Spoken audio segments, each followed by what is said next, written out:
What's happening over at Carlisle Farm Life today? Stick around, you don't want to miss this. All right, I'm Jeremy, this is Cass. We are with Semojo Homestead. That's S-E-M-O-J-O. It comes from our kids' names. We have Selah, Moriah, and Josiah, and it's the first two letters of their names, kind of their nicknames. So that's where our name came from. But we're here to talk about goats today. So, different type of a kid. Hey, We are more on homesteading. So just real quick, like raise a hand. How many of you guys have goats already? Oh, really? All right. And how many people are like wanting or thinking about getting goats? Nice. Okay. How many of you milk your goats? Yeah. Not yet. Okay. So we're gonna really just try to cover like kind of the highlights and the whole gamut of goat care. We do only have dairy goats, but we are gonna try to sort of cover meat goats as well. We are limited on what we know about them, but they're all goats. They all need the same basic care. So a lot of this is goats that are specifically bred for dairy, and there's goats that are specifically bred for meat. You can eat any of them. Dairy goats are just like a dairy cow. They produce more milk, and so that's why they are good for dairy goats. Kind of like laying chickens and meat chickens. You can eat any chicken, but laying chickens are going to give you more eggs. So we put the question out there on social media of just like, hey, anybody who's looking to get into goats or have questions or an already or in goats that you wish you had answered, what would it be? So that's where we got a lot of this from. So we're just going to kind of go through that. First I want to talk about, somebody asked about like the breeds or like specifically for like dairy and for meat. The most common ones that you're going to find down here in the south for dairy goats are dwarf Nigerian, or Nigerian dwarfs. Sorry, I always say that backwards. Nigerian dwarfs, Saanen, Lamacha, and Nubian. And then Nubian also has mini Nubians. We have Nigerian dwarfs and mini Nubians on our farm. And there's small, like slight nuances in between, like between each of them with their milk and, you know, butter fat content, flavor, all of that stuff. For us, we just decided that we like those two breeds They have a higher better. butter fat content. Yes. So it's sweeter A little bit sweeter milk. milk.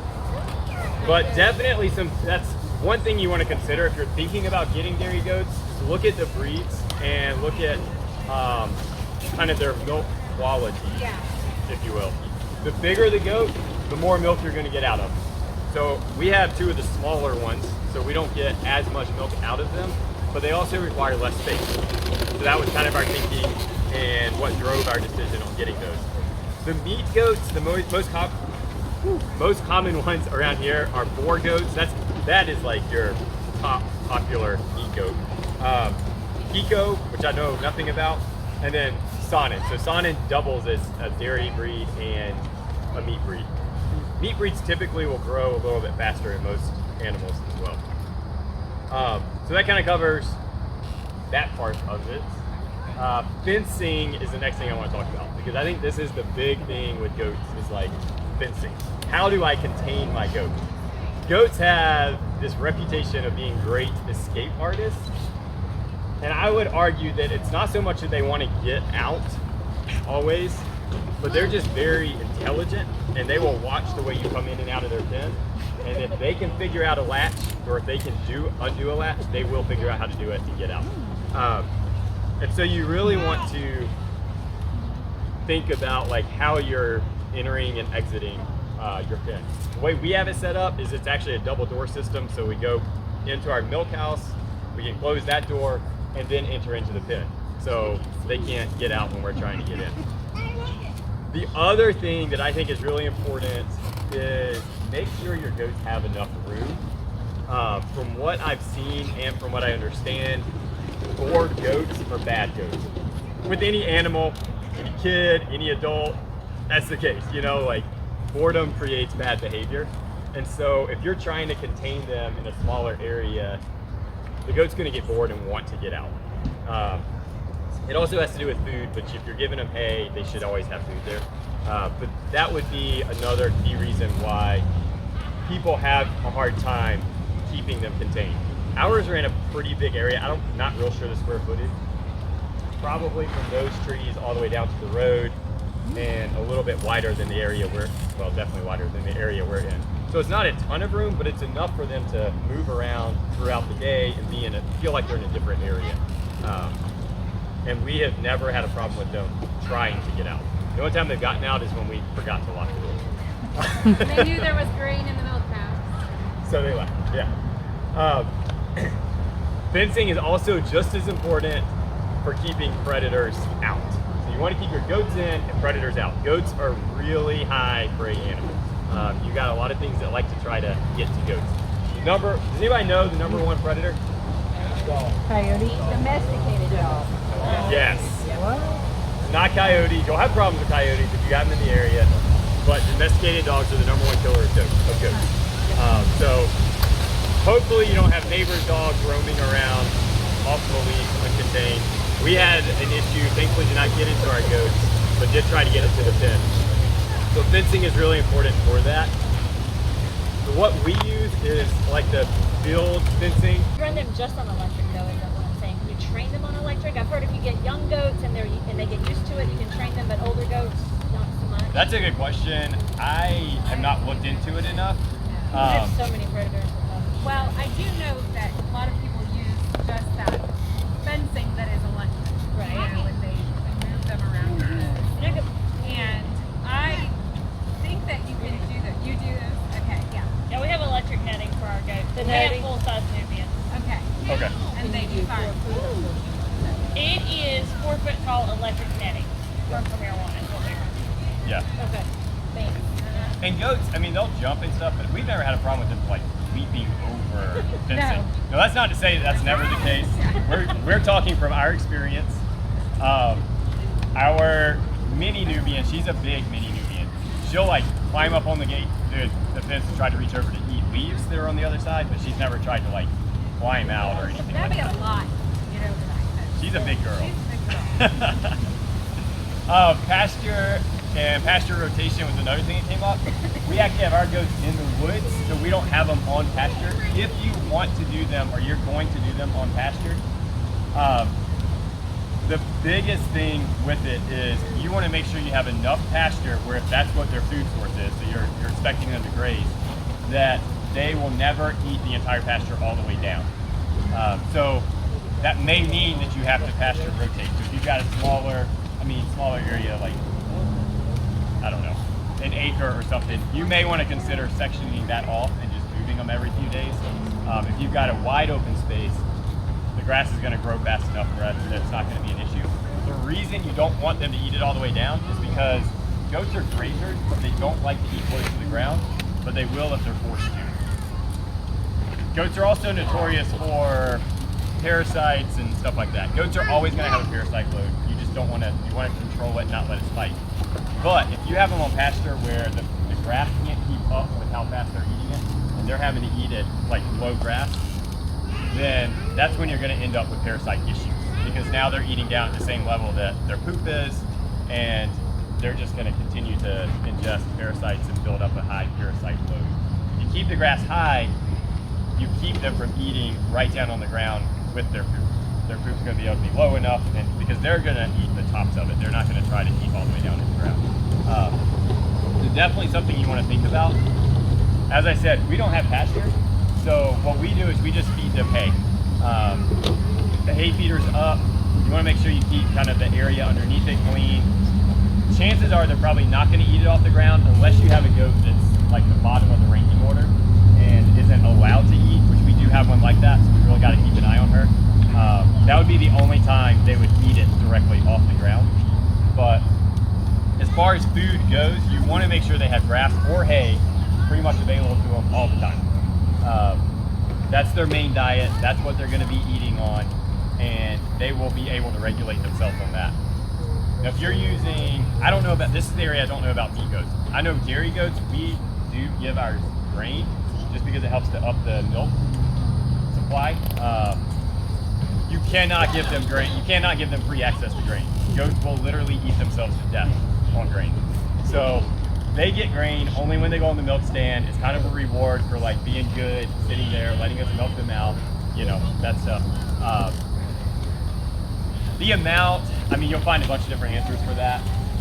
You know, we give them one scoop. That's all I know. I don't even know what that scoop is. Still milking, they get You basically just don't want to overload them on grain because, again, they can overeat on grain and it can be a fatal thing. Shelter. They need shelter. Goats don't like to be wet at all. If you're familiar with rabbits, rabbits the same way. They don't like to get wet. Goats do not like wet areas. So you've got to have at least a 3-sided covered area for them to be able to get out of the weather.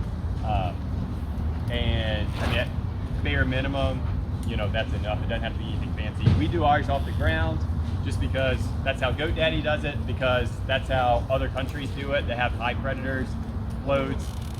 The thinking behind that is the goats can get up off the ground away from the predators, and it buys them a little bit of time. Because the ramp to get into the shelter is very It's pretty narrow. So that's why we do ours off the ground, but you don't have to have it off the ground. That's just sort of an added protection that we do with that. And I'll pass it over to you. Okay, I'm Yeah, going to talk goat about health. My first recommendation for goat health is buy healthy goats.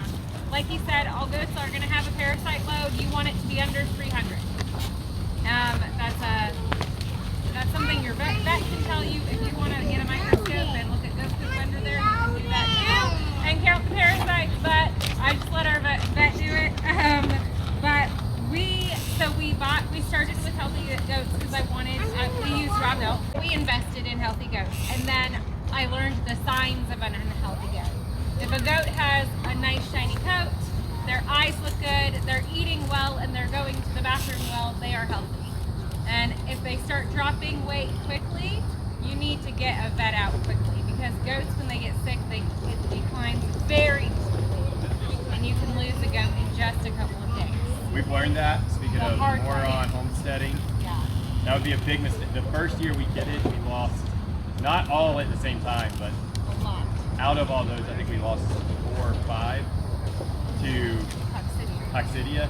And it was just because, like, by the time we noticed it, it was almost like we did everything we could, but it just wasn't a rebound. So Yeah. you really just want to keep an eye on it. Yeah, and I don't know how to say it. It's called Trezural or something. I'll post it on social media. We'll talk about it in our YouTube video. But it's like something I keep in my fridge. It's refrigerated, and it's oral medication. We give it to our baby goats. When we kid, we keep that so that we know we can give it to them. Because of the humidity in South Carolina, coccidia is a major issue if you have baby goats. And so we just keep that in there so we can give it to them as a preventative. It's the only time we do a lot of any kind of medicines. We do annual CDT shots. They need to have an annual CDT shot. So all of our goats in January will get a CDT shot, and they will have kidded, so we do an annual herd check. We have our vet come out and do an annual herd check, and that's when we find out their parasite load. They check their hooves, because our Nigerian horse actually have pretty good hooves, but they need to be trimmed once a year. So we have them do that, and then we have them just make sure all the babies look good and everything. And so I would recommend an annual herd check if you're going to be. We use the milk for yogurt, for a fermented yogurt. It's not a heated yogurt, and we use the milk for cheese, and you can do a low temperature cheese. So we do a lot of the raw. So I just want to make sure everyone's really healthy. So bar back is good for CBT. We give that. We can administer that. We do administer that. Last time we were out, so we had our vet do it, but it's just a really easy shot you give them. So I would say, like, for your medical kit, make sure you have Barvac, make sure you have needles and syringes, and make sure you have that Coltrezol. I can't even say it. I'll have to post Pretty good. it. I think that was about right. It's about it. But and then I'm trying to think of any other goat health. Just make sure you're really washing them in their eyes. because their eyes are really big. I don't do the Semojo thing because there's always What do you mean by a little bit of eyes? stink. Make sure their eyes look good. Like, you know, if they look sick in their eyes, they are sick. So if they have clear eyes and nothing gunky, you know, running, you know, none of that, then you should be fine. What else was I gonna say? Oh, the other thing I think is super important for having a healthy goat herd is buying your goats local to you. So our goat mentor bought really like a $1,600 goat from up north, brought it to the south. It couldn't handle the parasite load because it hadn't been, its genetics and everything weren't prepared for the parasites here, and he lost it. So if you can buy local, and these babies that have been kind of bred in your environment, they're more prepared to deal with the parasites that are in your environment. So I think that's personally really important too. If you want to buy from some other big farm and bring them over, just be prepared to have a vet come check them pretty regularly, I would think, while they're transitioning. So that was what I wanted to mention with health. Great question. Did y'all hear that? How long does the milk last in the fridge? It depends on how picky your taste is. It depends, and how clean your milking stuff is. Like, we are drinking milk from the first week of June right now. June. After about 2 7th, weeks, it'll start to turn. That's with raw milk. Raw milk will never spoil. No. It will start to like sour and kind of turn like the buttermilk, so it doesn't taste that great. Right. But it's not gonna like just outright You spoil can use to it the in point where it's gonna biscuits make and you sick. pancakes and all of that. But it doesn't taste But after 2 weeks, it's like, yeah, it kind of tastes off. I'm not gonna drink it. Yeah. Does goat milk naturally separate, or is it homogeneous? It's naturally homogenized, actually. So, like, the first year we had goat milk, I really was determined to make butter. I made about this much. It's real. It will start to Really- separate. Yeah. But if there's any disturbance, it immediately goes back into the milk. So it's really hard to get it off. So However, did you if buy have a real separator? cold fridge, okay, come on. You can't do it through a separator. You can. And I've actually seen where someone puts them in like a 9x11 can and just very carefully strips the top. I don't have time for that. I also know someone that had dairy goats back in the day, and she got one of those tea like glass things, and they just drank skim milk and then So it left will separate. That's how I do my cow milk. Yes, that. because if you do Yeah. that, you're taking it off the bottom, and it's not disturbing Yeah. it enough because Yeah. the cream gets mixed And back then in. we Yes. Yeah. So there is that possibility if you don't mind. You have people that you don't mind drinking. So I wouldn't even say it's No, it's not. It's not. It still has a lot of yeah, that it still does. fat. Because you're not going to get complete cream separation. No. Because but it it's is still natural. not that thick. I mean, there's something about that. I did not think when we went to buy our goats, I did not actually think I would like goat's milk. I was just getting it for everything else. And then I sampled it and I was like, I'm sold. It's like a creamy, sweet cow's milk. Yeah, is what I it's think. amazing. So I'm totally sold. I can't drink cow's milk. Any other questions?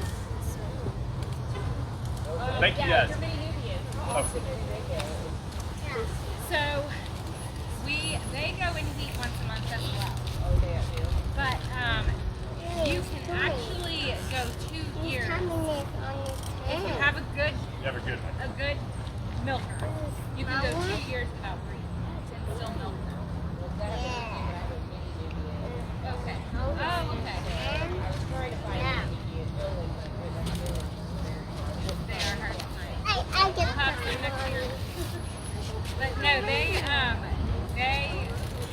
should go in heat once a month. And you can check them. Like you'll see there's white on their Discharge. and they'll start shaking their tails on. You can see, but When you're they milking are them, they get a little bit more like. agitated on the stand. Or on the stand, they're like, Jesus. I know that Nigerian dwarfs cycle every 21 days. I knew they were more frequent. I didn't know. I don't know how, because this is we got our mini Nubian already bred, and this will be the first year we're going to breed her, so I haven't looked into it. But it is on about a monthly. It is, because he breeds them the same way. Yeah. We have a YouTube channel, so we're going to be, over the next couple of weeks, really going into more detail about each one of these topics, and just showing how we do it or handle it. Thanks for watching. So you don't miss the journey of Karloff farm life, pound that thumbs up button, click subscribe, and turn on the bell notifications. See y'all soon.